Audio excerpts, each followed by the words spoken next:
thing. They have a bounty hunter who's going to be roaming and a Skyreth mage who's going to be zoning. Well, let's get into it, man, because we're already underway. Up towards our top lane, Bounty Hunter and Bone 7. They are walking themselves up. That's Big Daddy on the Bounty Hunter and Bone 7 playing Bat Rider. Misery, the Skywrath Mage, faded ahead towards the mid. And down on bottom lane, it will be the Live Stealer, played by Eternal Envy, who I think he just hates himself, primarily because he never uses his own name. Off lane, Goric, maybe the Night Stalker, goddamn, is coming down to the bottom lane to help him out. While Dread will play the Abaddon, or Abaddon, depending which kind of world you came from. He's going to hover himself around down towards the bottom. That foe will be on the Ember Spirit, and that leaves our top lane, which is Artis, so the Queen of Pain, safe lane solo. Already scouting out the fact that the Bounty Hunter as well as the Bat Rider are up here. Everyone's just saying hello to everyone on multiple lanes. For now. Yeah, Envy? He went Feast to start with, so he's got no rage to break himself free of this. He won't die, but he'll still take a considerable amount of damage. Unfortunately, Witch Doctor, I hate to say it, Toby, but I'm going to go back to it. Do it. One of those situations I would rather see the Vengeful Spirit, because that cast level 1 stun on a single hero doesn't do anything. But yeah, maybe if they had a better like level 1 support there, they could have gotten the kill. But the aggro try from them is interesting, to be sure. They're going to be facing up against a Life Stealer who I think is solo. Skyreth Mage, Misery's probably going to be starting off this middle lane, trying to get TA advantage by spamming out Arcane Bolt up against the Ember Spirit, who can't do anything about that, right? You're a melee hero, your Flame Guard only soaks up 50 damage at level 1. So Skyreth Mage can zone out the Ember Spirit in a way for the first minute or so. And he already popped his Flame Guard too, so Misery gets down the orb attacks, every bit of that damage is going to go into the Ember. And he goes for Searing Chains to his 2nd level. I'm just surprised to see someone like Eternal Envy with this life still already skill something. Like, he's skilled Feast. Of all things when you're going up against an aggro lane, it means there's no way for him to come in close and battle. He probably realized open wounds can be pointless anyway, because you got a Photic Shield that can break anyone free of that and now stop you from attacking them. But just having a 1 second BKB, the first level BKB would be nice. Yeah, Rage is simply going to protect you from like the slow avoid, but he's still going to have major issues with the harassment that Goritz is going to lay in. You can't dodge the void, so he's just going to be taking that harassment damage constantly. There's not really much he can do about it, so this dual lane is going to be pretty interesting. So I like the fact that my crazy idea of a bad Night Stalker dual lane wasn't completely wrong. But in the meantime, Apo's having a really rough time. This is the way you punish quick bottle heroes when they are given 2 tangos to start with. Remember that secondary tango will have a cooldown to it. So he can't use it right away, so that early harassment is forced Afo back so heavily that they had to bring the Witch Doctor in to give him a healing salve. He also brought the bottle along with him. Right now Afo's got to be careful because there's a double rotation. No tail into the mid. And Fader, well, he's going to get Searing chained up for now, and he's out of mana. Ooh, that's perfect. A haste rune. That is exactly what you want to see, because the Cloud9 supports do not have stuns. So if they do try and roam onto the middle lane, he'll just pop the haste rune and run out. I'm going to crack the Live Stealer. Damn, Rage is a beautiful thing. Just walks away from the initiation. Night Stalker's never going to level up Silence at level 2. This doesn't make any sense, but no, they're going to have a crack over an Ember Spirit. Searing Chains goes to work, no tell, in and out. It has to be counter ward. It's a Sentry Ward that's down, but Fade's got too much damage. And Big Tail, he's not going to get the missile kill, but that last attack will do the job. Misery was coming in, and he's just wanted blood. He saw blood. Why? Why, Afo? Is he still on tilt from game number 1? He just, like, suicided in there. Like, he really, like, if you wanted to go for the kill, there are definitely better ways to play that. He played it just, like, the worst possible way you could. The bounce, oh my god, it bounced back! They can't get close enough to the Searing Chains. He doesn't have Sleight of Fist, so they won't get close enough to it. Looks like Big Daddy has denied himself to a neutral creep. I'm going to say denied and not suicide, and not unintentional suicide, because he spent all of his money. I know Fada. I know Fada quite well. Me and him are buddies. Veda would have lost his mind if he died there to that cast bouncing back to him. That is like the RNG of RNG, to have 4 different targets available for it to bounce to, and it hits you, the farthest one away. Questionable if you are even in range to begin with. But he doesn't die, he survives just barely. Meanwhile, Artis is doing okay here in this top lane, having some issues with the Batrider. Middle lane, trouble for Fader. He doesn't have meld, and he's burning up inside the flame guard with no refracted charges available. It will be a kill for HellRaiser. Just a simple walk up to Syrian Chains with no boots. Ember Spirit's still capable of doing it. I mean, he would have died anyway, but the fact that cast bounced back to him again is really funny. Gotham is going to have to burn through a lot of Voodoo Restoration here because there's nothing more annoying than a Bounty Hunter that's level 2 and has Orb of Venom. He gets the double slot of Janata, and most supports are walking around without boots. Now they're trying to hunt down Eternal Envy right now. Apo? He doesn't have Rage available, but he's going after the Ember Spirit. Now over to Abaddon. Then Fader right behind him. One more attack. That's not going to be enough. Not with the stick charges that were available. The Paralyzing Cast will fly. Careful of that side lane spill damage.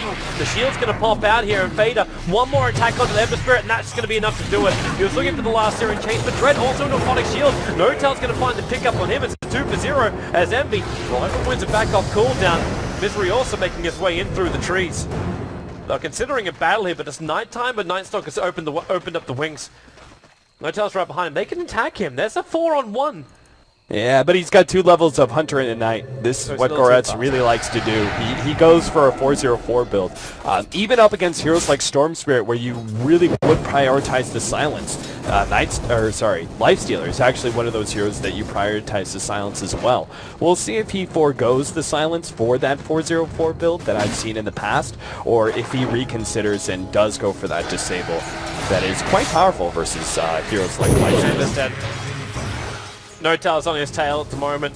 Fader can't use one more attack, so looks like Ember's going to survive. I thought with no Flame Guard up, it was going to be a pretty difficult ask to get out of that one. Also, another AFO why did he run back for a second there and killed himself on the Templar Assassin in that last engagement? I mean, honestly, if AFO is not performing, I don't think it's possible for them to win. I mean, he is that big of a factor in this team. And if he's not performing up to his standards, I don't know where HR go from there. I mean, Artis certainly didn't have a great game in game number 1. Maybe he can turn things around in game 2 as the Queen of Pain who's getting safe lane farm. I mean, if you're an HR fan, that's certainly your hope. Yep. It's kind of like your only hope right now. Yep. Until this kind of stuff happens. If he gets sealed, that's troublesome because that means Lasso is waiting as long as he can until they have to throw out the Lasso. And if he got off the magic stick charges, I think he would have blinked away in time. Maybe. Ember's dead. Yeah. This time, with the TA traps, there is no running away from this, but maybe with the Voodoo Restoration, Fader is he unlucky for the bounce. This time he's actually luckier with it, is sticking in the creep wave. If one time it bounced back, the chip is dead, and he's chasing after it. He's just got in range for the Flame Guard burn. And managed to switch the aggro back to that range creep just in time. So Afro will be able to get the pick off. We should keep our eyes well on bottom lane too, because No-Tail's down here, looking for Tread and Goric. Well, he doesn't go for another minute, at the very least. You don't go during nighttime, I would say. Unless Goretz leads lane. Yeah, he is coming to top lane. They want to try and battle up against this offlane Batrider. But he runs into the illusions, though. They know he's coming. Yeah. And Goretz's rotation is completely spoiled. And that means that leaves an opening to go on to Dread now in bottom lane. They're going to try and chase him down. The TP in, though, from the Ember Spirit will result in their turnaround, potentially, with the Dust. Committal is high. But can you really be chasing this one down? You're going to come underneath the tier 1 tower. He wanted to make this rotation worth it, but he just burnt a TP, a dust charge, as well as all that time he could have had in middle lane to farm up. You know, it's kind of a shame, I would say, Toby, that we are seeing so many rotations into the middle lane, because I find the Ember Spirit versus TA to be the melee version of Puck versus Queen of Pain. There is an advantage slightly to one side, but either player can outplay the other. What are you doing, No-Tail? Back into Invis. It's like you really wanted to swipe out that rune, but it's going to be an Ember Spirit haste rune, and he's running towards the mid. This should be flagged out. Meanwhile, actually, he's starting to initiate over on the Witch Doctor, because the Skywrath Mage is in trouble. Seals up over on the Ember Spirit before he went for the Searing Chains. And we'll drop Misery quite low as Afo Yeah, I thought he was going to run underneath that tower again with a haste streak. Why didn't he Searing Chains? I don't know. Yep, I don't know. There's no logic. I don't want to look for logic in this game anymore. Yeah.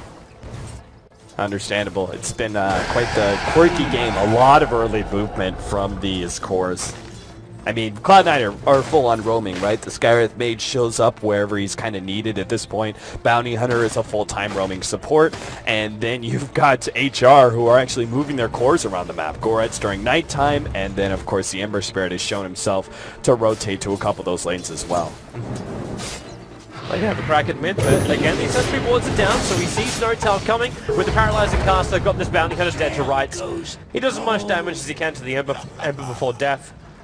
No, there was no way Fader was going to help his teammate out there. Yeah, there were no Templar Assassin traps laid up preemptively to reveal the fact that they had counter wards there, right? So if you see the creeps attacking your trap, obviously counter wards are there. Normally that's what you're relying on to see, okay, they have a counter ward middle lane, but it was just now placed and there were no traps placed in the last 30 seconds or so, so Big Daddy had no idea. Bone 7 quickly TP'd up top lane then. He left a Firefly behind him, but primarily he's more concerned about dying just before he picks up this Blink Dagger. So we'll have ourselves a roughly 10-11 minute Blink Dagger over on the Batrider.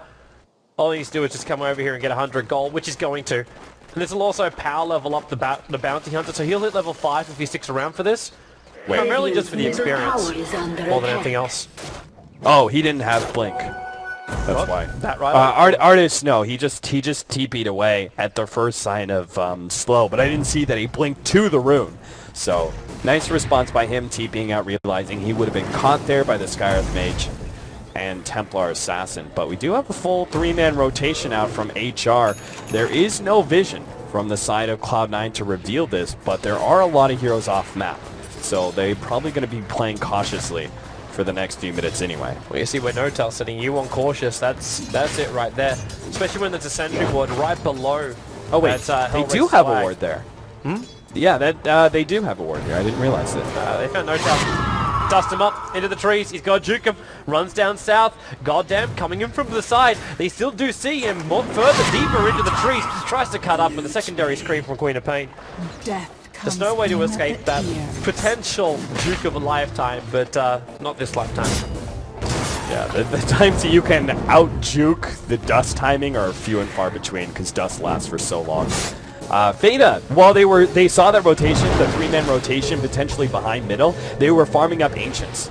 Right, so that was a 3-stack that Templar Assassin just took. Got him, is going to be pulled back here in the top lane. The response is there from the Ember Spirit. They could still win this fight. Yeah, they could, but then again, you do have the Skywrath plus Bounty Hunter up here. Paralyzing casting, in comes the Ember Spirit. Wait for Skywrath Mage to arrive. Not enough mana for a missing flare, so we can't burn through that shield. But Pwn 7 still alive, got a bottle charge up in the gap. 1 second till Blink Dagger, and he's going to get himself away from this one with the Orb attack coming into the Ember, and Notel focusing him. They're going to pick up a 2-0 as the Abaddon was also able to die. Notel cannot escape with that Fred Sentry Ward from Goddamn. But it was Abaddon who died behind the tier 1 tower in the middle lane, and then the Ember and the Bounty being casualties of war on the top. So, obviously professional players think about this, but the average play may not. So, Flame Guard is both like a damaging ability and a protecting one. If you can actually eat through that Flame Guard as soon as possible, you kill the primary offensive ability of the Ember Spirit early on. So, what Cloud9 did there is they just laid as much magic damage into the Ember Spirit as soon as possible that killed the Flame Guard and what allowed Bone 7 to actually get away. There was no more dot there to get the damage to finish off Bone 7. It's the only reason he lived was because of the quick reactions there, primarily Misery.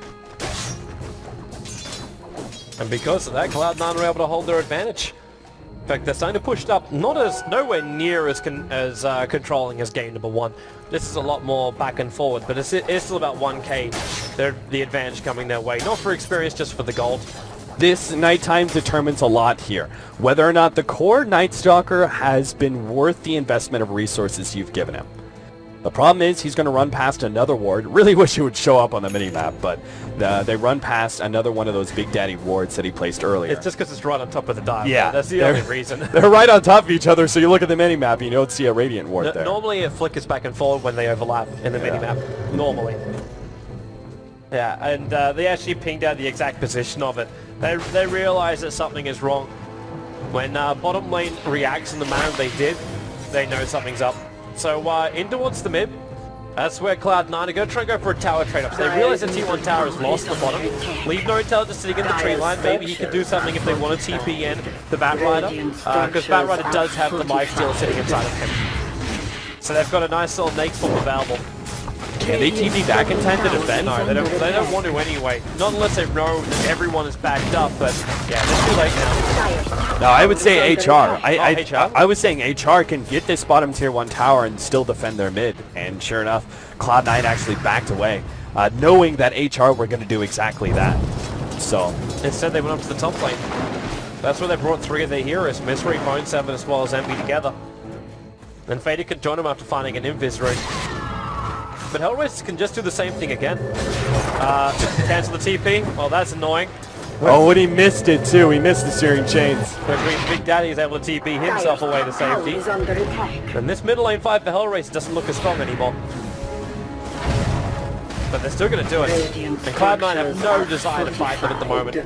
Bone7's on the wrong lane. He's waiting for a 1-on-3 fight in the top lane. He doesn't want to fight into all the HellRaisers, realizing just how bad it can go. So this is a good example of playing counterplay where Cloud9 are realizing that HR, they know HR are at a certain peak of strength right now. They don't want to fight them during nighttime unless top lane where they get a free kill on Artist. Yep, that's all they were waiting for. That's a good 2 minutes worth of commitment of time from Cloud9 to get that. And they still get out of here scot-free because Bone7, he can't blink dagger. He was able to get one attack in half a second before that blink dagger was going to come off cooldown.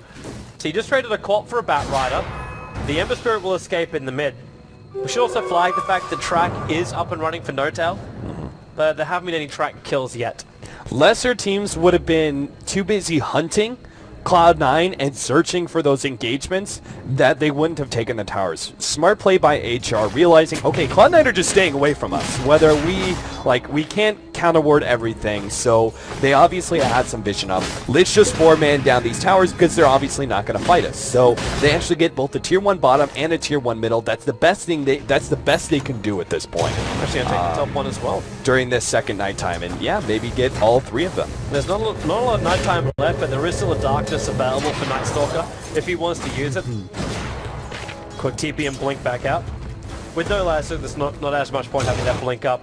But they found a different target. They found the Queen of Pain. Seal's going to go to work, and that's the Queen of Pain caught out. One slightly aggressive observer was sitting inside the dire jungle is allowing Cloud9 to get that kill. Oh, I don't know if they should go for this fight. They just lost the Queen of Pain. Cloud9 probably feel confident enough to rotate up to top and defend. Doesn't look like it though. No, they're allowing Envy to farm because he only just picked up his hand of Midas. I don't think they have any desire to fight until the tier 2 towers start getting threatened. Yeah. Because then it's too much map control they're giving up for not enough gain. That call is entirely up to Envy, right? If Envy wants to continue to farm bottom lane, like he could rush to the side shop and get a TP and he could go to tier 2 where they could do an infest jump initiation for that fight. And I think they would have a pretty good shot at winning it. But if he wants to play the more passive, conservative route, I think that works out well too. Cloud9 are doing good. This is Cloud9. Yeah, this is Cloud9 strategically sound decision up against the aggressive HellRaiser's lineup, essentially. Hilarious thing is too though, this isn't really a full-on aggressive lineup from HellRaiser as far as the way they're executing it. You were saying it in game number 1, where they're a team which has been able to throw all the testosterone level and just chill things down a little bit and not go full rush. Yeah, and they are, like, they basically make the best out of, like, if they could get fights, I think they would, but Cloud9's just not allowing it with their movement, so they have to take the next best thing, right? It's using our brains and not your brawn. Okay, if we can't get the fight, what do we do here in this scenario? Well, let's take all the tier 1 towers. Let's get some map control. Let's at least stay ahead in gold anyhow we can, which would mean through tower bounty. Fade needs quite considerable amount of help right now. He's working his way through Roshan with his double damage. But the problem is he keeps getting bashed at all the wrong times. He's got another refraction. Yeah, it looks like he's going to have enough to get through him. I mean, unless he gets really unlucky with bashes right now. Yeah. We'll see. He's got refraction again in 5 seconds time. Yeah. So he's trying to kite out Roshan. Not the easiest thing to do is attack the Roshan. The bottom tower's been, Yeah, the top tower ends up getting killed off by a catapult. Takes the Aegis, blinks away. What is with Cloud9? Getting DD runes and sneaking in Roshans. That's twice now. I mean, the early Terrorblade play that wouldn't be possible solo otherwise without a DD. This game number 2, they do the exact same thing, but with a Templar Assassin. And those plays aren't possible with the DD rune. Yeah. I mean, we saw how close it was for Feta there towards the end. If he got, like, a really unlucky double bash towards the end, he could potentially die and leave Roshan at 200 health. It's just it's that perfect timing for you. It's that, oh, wow, we have a DD rune around the same time as I was considering going to you, and yeah. What are you going to jump in and orc it on a lifestealer? He's probably going to tank through your initial damage anyway.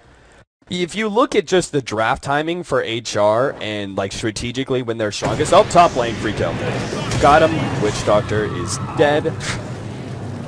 Yeah, he got 3-shot. But going back to it, HR, if you look at their timing, the second night time was the determining factor whether they could press their advantage and really win the game early, or if this was going to fall late.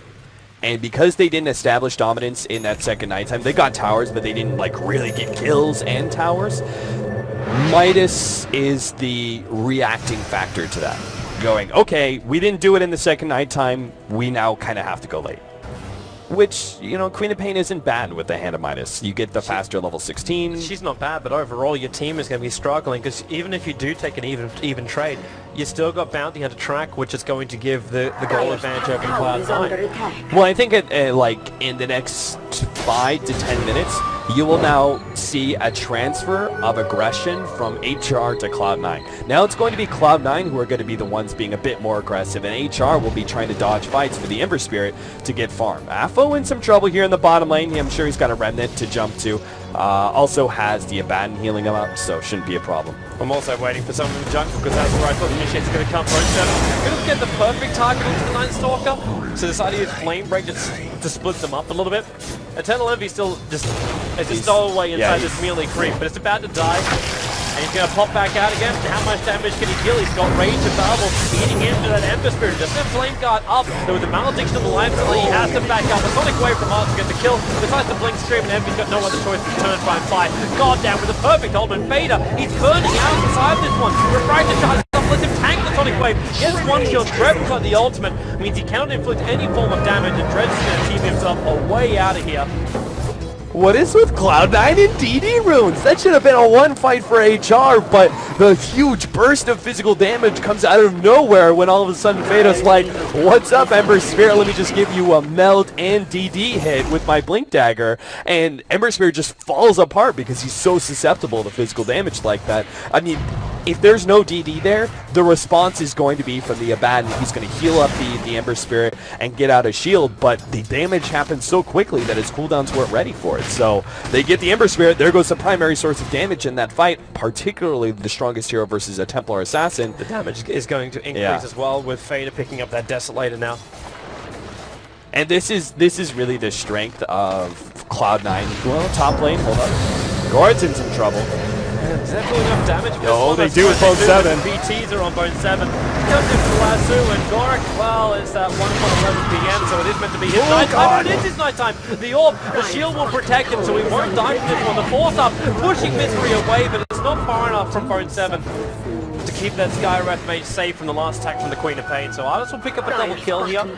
So that Hand of Midas, maybe not injecting as much money as those double kills will, but still giving some good cash overall. That was super close, man. That Night Stalker getting that shield and heal at just the right time was so huge. Veda, oh yeah, he's... that was an optimistic TP, to say the least. Yeah. Veda stands for fatality. The guy's not to be messed with right now. This is the biggest strength, I would say, of Cloud9 since TI4. The newer Cloud9, I think Veda is a great mid-turned carry. And so when games are not going well for Eternal Envy, they can freely sacrifice him like they did at bottom lane and trust in Veda to be able to carry them through. right? And he's already doing it with the Blink Dagger and the now Desolator he's picked up. He's got a huge amount of farm. He's racking up the kills. He's actively threatening this Ember Spirit and Queen of Pain. And jump. Ember Spirit got the Syrian chains off. The Mounts tried to connect. Sonic Wave, but again, you've got those refraction charges that cause some problems. The heroes are split up enough that that also paralyzing cast from Goddamn doesn't do enough work. Queen of Pain does track down the Bounty Hunter with the kill for the stream. Yeah, missing the Sonic Wave there on the Bounty Hunter meant they had to blow the dust to catch him, but in the lane, they're still going to get Artis here with the Thanks, Mom. squishy surprise. The burst of blood comes out, and Eternal Envy just gobbles up the Queen of Pain. It's just such an intimidating world for HellRaiser to be part of. You got blinking Templar assassins, you got bounty hunters who are tracking you up, so you always feel visible. The Queen of Pain's going to afford a heal scepter before building into something more like an Aghanim scepter. She just wants a way. I don't know if it's just to dispel the track or to stop the initial jump. Yeah, I mean, you even got Afo trying to go for the Manta, right? Because it's a decent damage item that gives him some defense up against the Skyrim Mage Silence. Jumping in, missing Flare from Misery, going to be in the wrong position, but they got open wounds available, and he's going to Spirit Jump himself away to safety back behind the tier 2. Good God, Afo. Definitely playing over aggressive. But he needs to find that extra 1,000 gold because he built the Ultimate Orb to start with. Oh, yeah. Yeah. Okay. That's forced it in the hole. That's 43 seconds left on the sideline for him with the track. That Desolate plus Meld, combining it up together. I don't care if you've got that Flame Guard up and running. It doesn't help you at all. Not up against this initiation.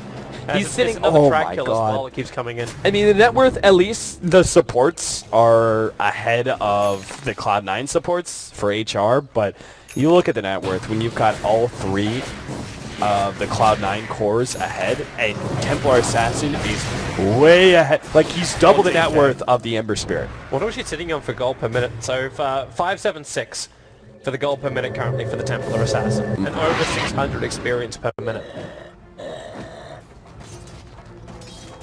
Not too shabby. No. Not too shabby at all. No, not at all. Even Batrider, like Bro7's going for his classic build. This Mask of Madness build on the Batrider with Blink 4-staff BTs is all about the insanely high movement speed that comes in for the Bat. Because he's a 506 with that Mask of Madness trigger. Practically haste trigger.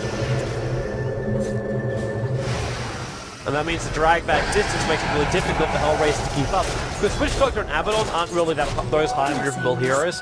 In fact, if you listen to the words of Goldblack almost, what would probably be a year ago now, where the Abaddon was being used to save all, like, it was when everything was about mid-solos, and that was all. And he was used to save them every single time, or to stop the Batrider jump-ins. Just by the Blink Dagger so he can get close enough for it. Now he can't really do much more. Oh God, that was But beautiful. his timing is nice for it. The question is, can he try and survive this? Because the track is still there, the jump up. Okay, Artis realizes he cannot stick close in this. And Night Stalker, well, there's Mystic Flare, he's going to walk straight through it. Night Sonic Wave, Vader, not looking too well. He's got this haste through, he's going to trigger it, has to walk away from the Death Lord. Actually stopped to turn and throw down a TA trap, which 4 times Witch Doctor, with the help of that Slider Fist from Ember Spirit to get the kill. He'll pick up a second one now onto Misery. And Eternal Envy ended up dying over inside the jungle while all that was going on. That's a great fight for HellRaisers. And it's all about that little blue rune that each team keeps getting. I mean, Cloud9 got an advantage with it by being able to sneak Roshan in both Game 1 and 2, but this time around, it's Afo who has the double damage rune that completely turns that fight. I mean, just one Sleight of Fist double damage hit on all those heroes, and then the Sonic Wave on top. They're all brought so low that Cloud9 immediately have to turn and run, and then they're just chased down by the HR heroes, who all have pretty good catch. And that now leaves up Roshan. I mean, if you look at the domino effect of what this could mean, HR, that one fight may actually turn a lot for HellRaisers in the way of advantage. With the Gem the Aghanims over on the Night Stalker. They're just not doing it fast enough, though. Yep, and they're not damaged. Goddamn! Oh, look at the movement speed! Nice! He's gonna get him up the hill though, Dread. That's that Blink Dagger we're talking about in the Abaddon. You gotta get right behind your heroes and get the shields off. Dread, go stream some Abaddon, man. I'll watch that. Seriously, this guy, that's twice in a row. He's gotten really clutch timings there with the Abaddon Aphotic Shield. Last time when they jumped the Ember Spirit, the They only needed like 1.5 seconds to burst down that Ember Spirit, and he still got it off within that timing. Like, his reactions and getting out the Aphotic Shield immediately to the lasso was so clutch, because it wasn't just about, like, oh god, the hero's going to be pulled into a bad situation. He was going to get bursted down, because the Templar Assassin and all 4 other heroes of Cloud9 were there, focusing on that Ember. So the fact that he got that off was really impressive. And now he does it again, right before Gotham gets pulled up the cliff. Okay, Gothams out of a forward up a Ghost Scepter too.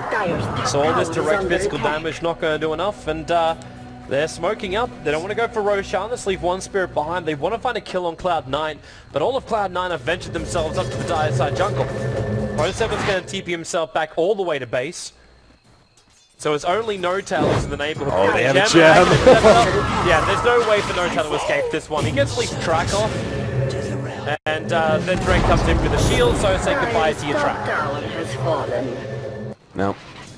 Afo trying to catch the Templar Assassin there. He at least saw him TP out. Yeah. If he had saved on to Sleight of Fist, and he does have remnants, he could have actually thrown a remnant up and then tried to go for the chains and stop the TP, but instead he tried to go for the quick grab before the blink out and was unsuccessful in that attempt. So they give up a tier 2 in exchange for essentially a pick-off on Big Daddy. Good trade-off for Cloud9. They're 100% accepting of that. It's interesting to see too that Batrider's going to be going in for a Lincoln Sphere. His primary problem, as far as getting the drag packs, have actually been just the Aphotic Shield coming up on the Abaddon, or from the Abaddon. It might have been one of those games where I would have looked to see something like a Yule Sub, so you blink in and you put the Abaddon up in the air. That's if he's close by, of course. If he's not, with that blink dagger, you could probably keep a little bit more distance between the two of you. Do we need an offensive capability for Lincoln Sphere, Toby? I thought that was the road you're going down here. No. I thought you were saying if only you could put Lincolns onto that hero you're dragging back, right? Preventing one allied spell from being able to be casted on that hero. Right? So you like put Lincolns on the next level, Cap. Has anyone ever thought of that? well, I'm thinking of it right now. So I guess me, Toby. Yeah, we trademark a feature. I'm Ice Frog now. Amazing. Look at me. I'm the developer now. It's me. I'm taking over Dota 2. Mercy. Please. That's where I made the that's why I'm here. The Join Dota site came up. Dun dun dun. 14-18. 30 minutes in, we have a 6,000 gold lead for Cloud9, 2,500 experience. They just smoked on top of a Dire Observer Ward. All 4 heroes smoked on top of the Dire Observer Ward. Yeah, but are HR going to respond to this by backing up? No, they're going to respond to this by thinking they're going for Roshan, which is the worst thing they can do, because now they're going to lose artists. Jump in, blink lasso, wait, you dragging him. Shield, no! Trying to get him away from the shield. The Yulsip will send him up, and he's silenced at the moment, which is why that shield doesn't come in time. There's still enough time for the blink away. Now Gorik is the one being chased down by the rest of Cloud9, and they've got him in the bag. The Batrider will still drop to the Flame Guard, the Ember Spirit. In fact, it was actually the Queen of Pain with the final tick of damage. And it's Cloud9 bailing out of here. They got a little bit more help coming up through the river, but it's taking a little bit too long for No-Tail to get there. The tracks are up, but Skywrath Mage getting killed off by that Sonic Wave. Yeah, I'm not sure Cloud9 smoking up and willingly taking a nighttime fight. Like, granted, if they weren't spotted by that ward, it probably would have come as a huge surprise to HellRaiser. It's like, what? Who forces a fight on us when it's nighttime and we have the Night Stalker with Aghanims? You know, that's kind of surprising. But it definitely was a high risk and high reward play, right? And they didn't actually accomplish it, so now they're going to be feeling that reward going to HellRaisers. Roshan is a distinct possibility. They still do not have a great team to doing it. They don't have damage. Ember Spirit still is this style gem here. There's nothing to give. What are you going to be using? Flame Gun against Roshan? I'm sorry, that's not going to work. Rage and TP out. They got nothing that gets through immunity. So there's no level of control there. Vengeful Spirit swap. Yeah, that would have been nice. Just also flag too, yes, joking around before with the Batrider, he's actually going for a refresher orb. He doesn't have enough mana, but he can use 2 lassos and a bunch of other abilities, so that's going to be a little bit tight for him. Which is always why Refresher, you might look to see him get that a little bit later on, after getting another Intel style item. Well, I mean, the minus is paying off. Artis was behind most of these heroes, but he's now ahead of Batrider, ahead of the Lifestealer, and is catching up to the Templar Assassin in net worth. I mean, if you actually look at the difference from 10 minutes ago, or even just 5 minutes ago, and where it is at now, he is closing that gap bit by bit. So, Artis, the minus works. They still be physical damage. I know the minus is working for your magical damage and soon to have your side device, sure, that's great. But unless you can, like, actually kill something, it's not going to help you. I can't believe they're trying Roshan again. I mean, it looks like it's going to work. How do I know about Roshan? Yeah, but they're not going to do anything about it. The top lane's being pushed in. The middle lane's being pushed in. In fact, it looks like Cloud9 can just take the tier 2 tower. If they fully work out where they are, and they have to. Like, the track's on red. He's hovering around Roshan. Bounty will come in for the secondary track. He just doesn't have shields to get rid of this Abaddon. And in fact, Red, get the hell out of there, Cloud9. You are not buying this one. They finally get some Roshan. The Aegis Immortal into the Ember Spirit. And now he can buy himself something nice, aka damage. It almost felt like Cloud9 were like, no, they've got Roshan, and as time went on, they're like, wait, they still haven't taken Roshan, are they still doing Roshan? Like, how long does it take them to do it? The problem is, their heroes are just really bad for it. They've got no minus armor, they do not have a Medallion of Courage at all on their team. Which is something I think Abaddon can actually go for. Because he's such a self-sacrificial hero, like, you have borrowed time to fall back on, so you, like, the minus armor doesn't play a factor at all. Looks like Emmy's about to get in a lot of trouble, because he's already used his rage to try and flash farm up. He's already purchasing up the starting of the Basher, realizing just how dead he is. There's 70 seconds on the sideline. That's a long death timer for the Lifestealer this early on. That doesn't happen any other way, but you having vision of Eternal Envy and Eternal Envy using Rage to farm. That gank literally can't happen any other way because they have no disables to go through Magic Immunity. Yep. Right, so unless they somehow, like, manage to get a ton of damage on him and they burst him down the Sonic Wave, that kill doesn't happen any other way. So, Ember Spirit, you can see Fader. He wants him so much just to get the Syrian chains off on him and then allow the Queen of Pain to jump in. Because you know the Flame Guards will burn through the refraction charges and then all of your damage output's going to be inflicted. yeah, Ember Spirit's about to become a factor. I mean, he went for the Manta, which is really defensive item. It leaves you low on damage, but he's about to get that secondary item. I'm thinking that's still Battle Fury, but we'll see. No tells having a bit of a walk. They don't see him. We're still here in daytime, so the Agnum's upgrade's not working. Yeah, it's Battle Fury. You don't have enough damage yet. You don't have enough base damage to make use of a Crystallis build. So, Manta by itself doesn't give you enough damage out of its stats. So it's just very rare you can see a 36-minute Battle Fury unless it's like a second one on the Ember.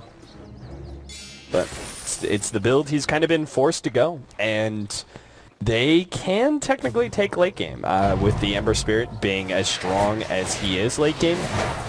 He can essentially be one of those kind of 1 versus 5 heroes. He's just very fragile. Big Daddy being caught, doesn't actually get hit by the chains there, and that means HR are going to back up. They don't realize it. That could have been a free kill, but they're too afraid of the potential rotation from Cloud9. There was a little bit of help behind him, which would have come in the form of the Skywrath Mage, but beyond that, that was it. Because the rest of C9 are on a hunt. The Batrider with a fully finished up refresh roll. Bone 7's looking for that double lasso target. Or at least a way to initiate him twice. Yeah.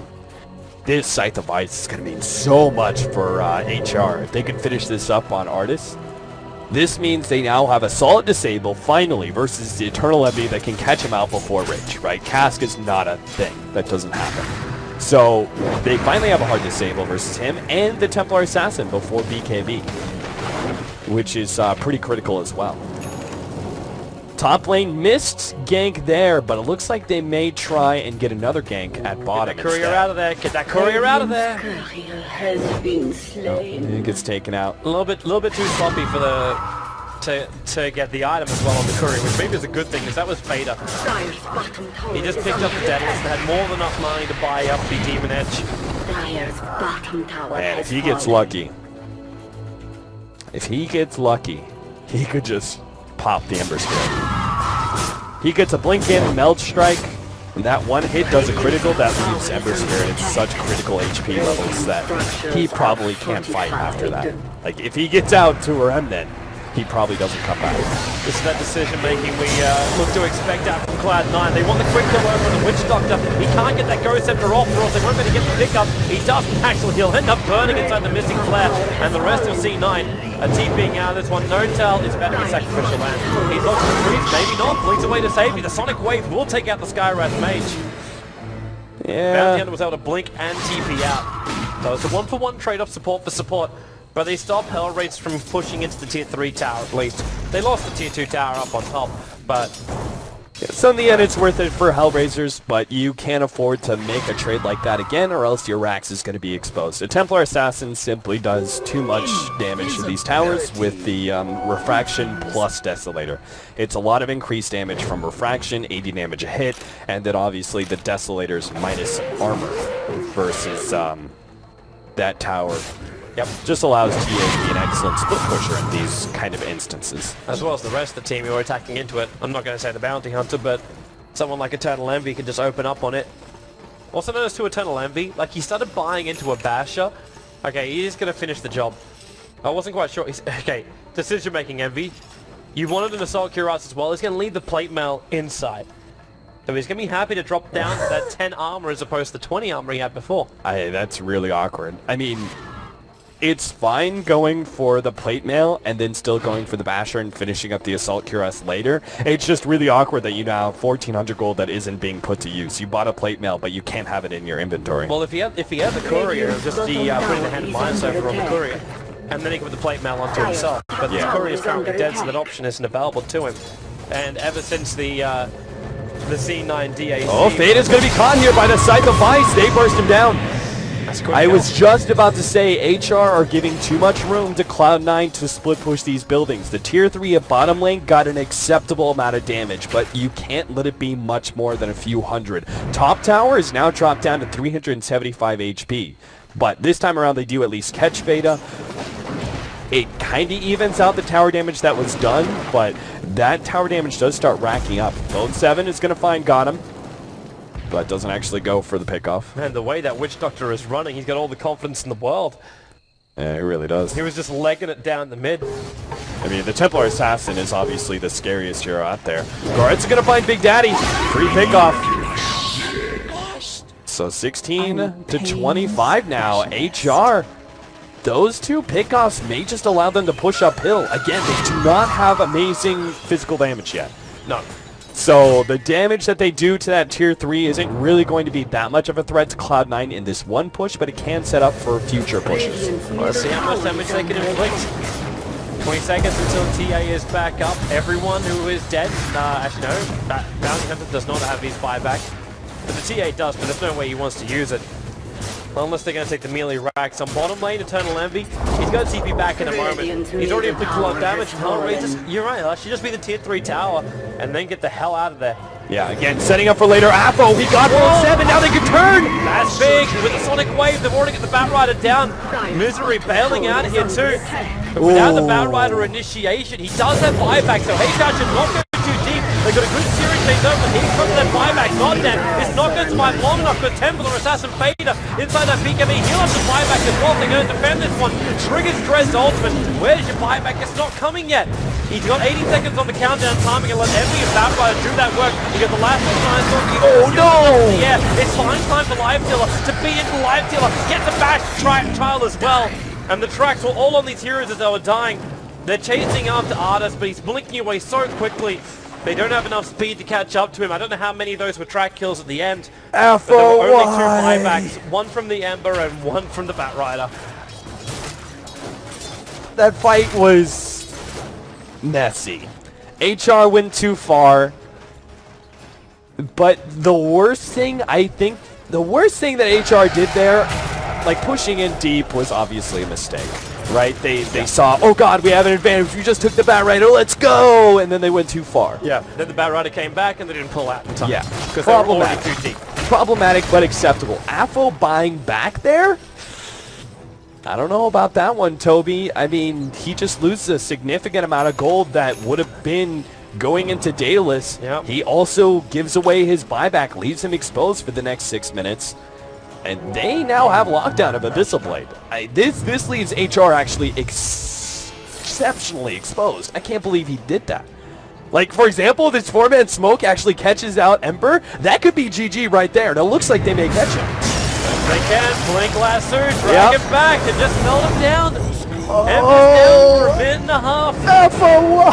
The HellRaisers have pushed so hard to drag this game back. They were behind by 8,000 net worth. And behind by practically the same amount of experience. And all things have just gone wrong. And all of a sudden they're faced with a 4 versus 5 for the next minute and a half. This is them losing bottom racks, actually. Yeah. Because there's no damage from HellRaisers. Like, you can Sonic Wave down the creep wave, but the catapult's back far enough, and the enemy, like, C9's already moved in. The Ghost Scepter, I think they were Abyssal Blade, the Witch Doctor. And Flame Break goddamn around again. But all they really want is the towers. But Templar Assassin reviving, attacks in. He's got the Daedalus on him, so watch for these crits. And they came in for the ranks, that's what they want. The Deathboard, Live Seal having just to run himself out of this one. Paralyzing Cast being a bit of a nuisance to Misery more than anybody else. And now they open wounds to the Queen of Pain. She'll blink herself away to safety.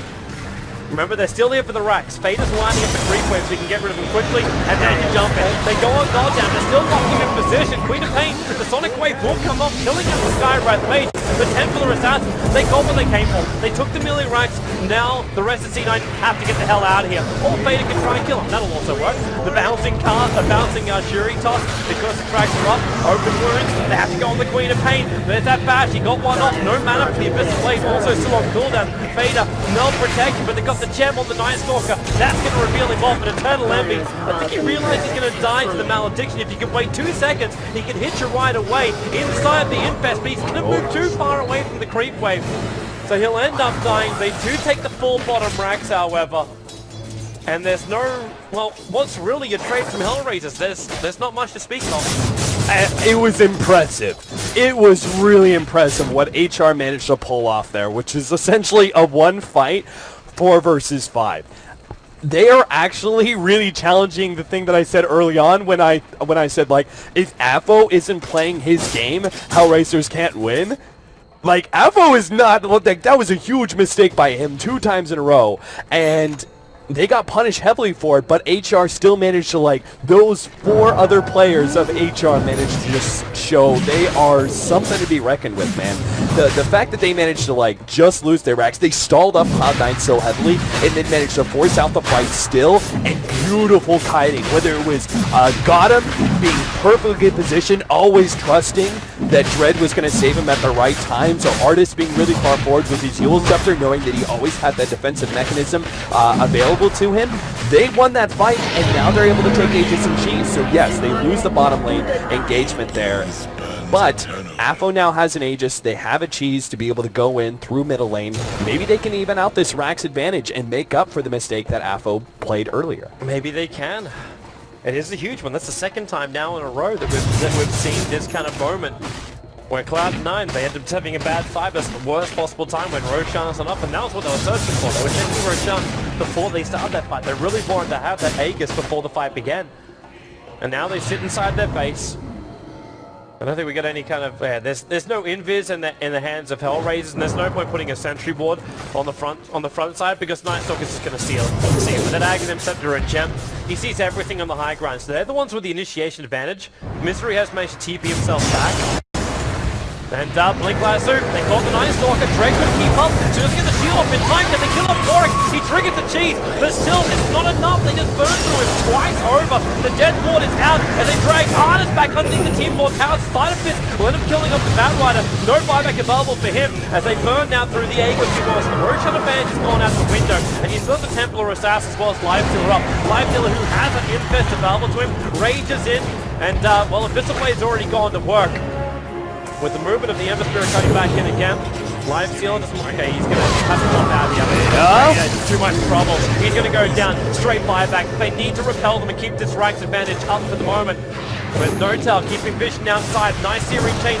Holy Fader in position. Notel's keeping right on the tail of HellRaisers. Another track. 4-star up. He wants to slow down the Ember. He's got no spirits to jump down to. The paralyzing caster slowing down Eternal Envy. There's still enough time for him to get the open wounds, and then it's the Abyssal Blade. They'll take out the Ember Spirit. Queen of Pain is defending desperately that bottom lane to stop the momentum. But Cloud9, they force the issue quite heavily on the Abaddon has a buyback. So that is a 72-second window they have up against HellRaisers. I was about to say, Toby, I don't think I've ever seen a game where a buyback has been punished twice in a row. Like, normally, if you're punished for the buyback, you don't force the fight until your buyback is up again. But they got the Aegis, they felt the confidence to be able to push into Cloud9 there, but lose him twice, once the Aegis and once his actual life, and now down for 50 seconds without a buyback. Even if he does choose to buy back in 25 seconds. Oh, God! Sealer, Envy's too close! He's forced after away by Bone 7. He might be to get himself in range of Shivas. No, he cannot. So a Shadow Strike and Shivas. We've got the extra stun to Abaddon, stopping from getting the instant shield, but Envy is going to drop way too far up. The TP's coming straight away from Bone 7. He realizes he's got to keep HellRaisers moving back inside their base. Don't let them feel like they've got enough space that they can do a push back down mid. Well, it continues, Toby. I guess I still haven't seen a buyback punished twice. Solely because HR, 4 members, hey, forget about Alpha at this point. Like, he's supposed to be the hard Ember Spirit carry.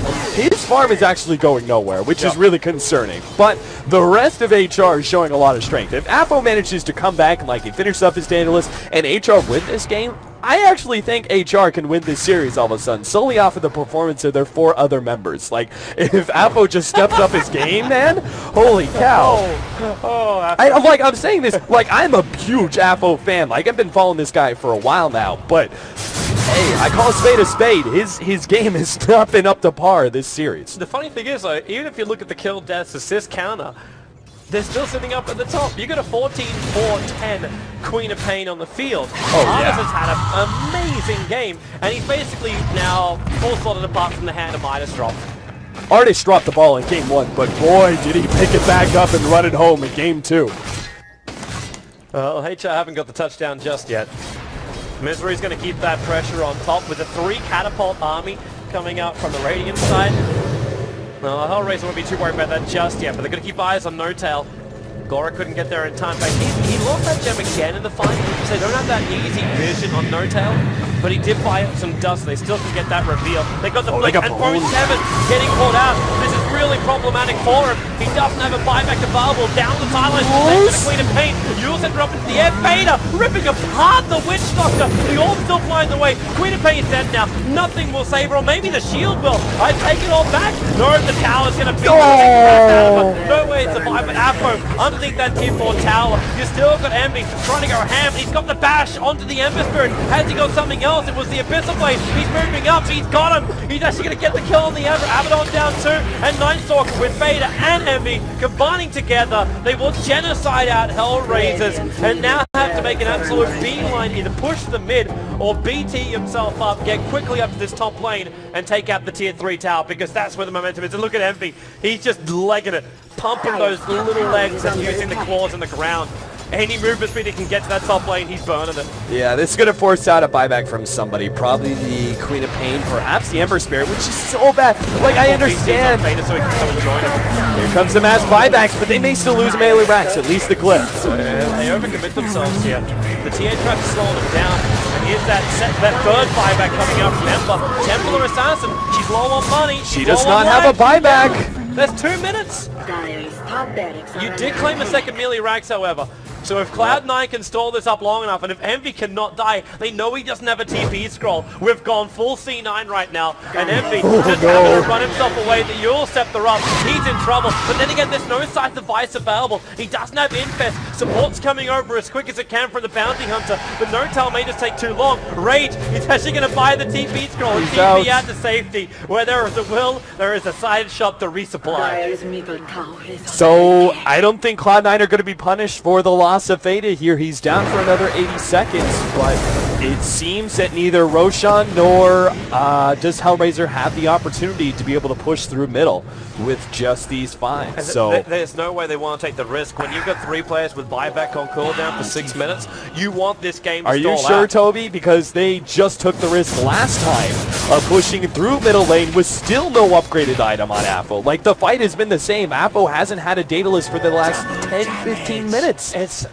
And yet they still try to force forward. They still try and force that fight without completing that item.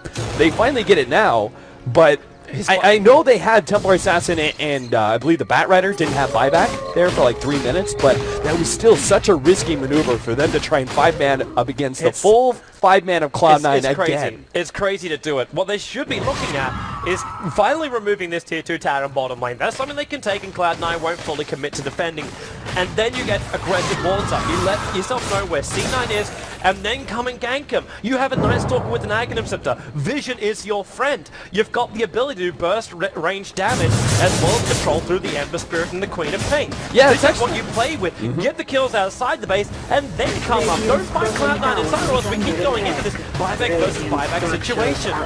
Keep the pressure on the side lane so C9 doesn't make a break for the middle lane, which it looks like they're doing right now. Yeah, they're smoking up and then they realize all 5 are down the bottom. Oh, this is Cloud9? I was about to say, I thought they were going to go ahead and force a fight, knowing that top lane, they were going to be TPing back to defend top and just try and catch somebody. Well, they might be able to catch out one if Bat Rider was the one on the front lines, but yeah. Bone 7's a little bit too far behind him for now. That range Rax in top lane is ridiculously low, by the way. 57 HP. So the next fight's going to be all over Roshan. It's up in a minute. Both teams know it can be up right now. No-Tail's walking in. But with no gem on the Night Stalker, he doesn't see him. Pop the random dust, Goretz. Is your Night Stalker senses tingling? They're not. But Artis, he jumps in. He's chasing after Bone 7, who got his Firefly off. So we've basically got pigs that can fly here. But HellRaiser still unable to take the victory. In comes the real Bat Rider. Lassos him up under the cover of BKB. Goddamn Joseph is trying to protect him as well. But Goretz, he's stuck up on top of the cliff. And there's no way to get back down again. Misery soloing up the supports. You've also got Red too far away. Artis is up and towards the air. But everyone's getting forced after. No-Tail's now playing the high ground advantage. King of the Hill belongs to him. And Queen of Pain's got, she does have a blink away. But Bone, there's no attack. He didn't have Shuri Toss available. Oh, this is just cruel. They're literally just going to leave Goretz there to watch. He's got the Aghanim Scepter. He can see everything around him, Toby, but he can't do anything about it. He's going to watch his base crumble. That's just cruel, man. That is beautiful poetry right there. He's become Leonard Nimoy. Vulcan is under attack. HellRaisers are in trouble. And now they can at least TP back Auric. Mega creeps up. It's all or nothing, but what we got? Infest Bomb, they jump in, they found the Queen of Pain. It's over, man. I think Cloud9, yeah, good game well played. They'll advance themselves through into the second last round of the lower bracket. They have to win that last game to battle it out for the third and final spot that will come from the European Qualifier. We still actually have more games coming up from the ESL 1 European Qualifier to see who will make it. The Chinese Qualifier starts in 1.5 weeks' time, I believe it is. You can find all the information out at esl1.join.com.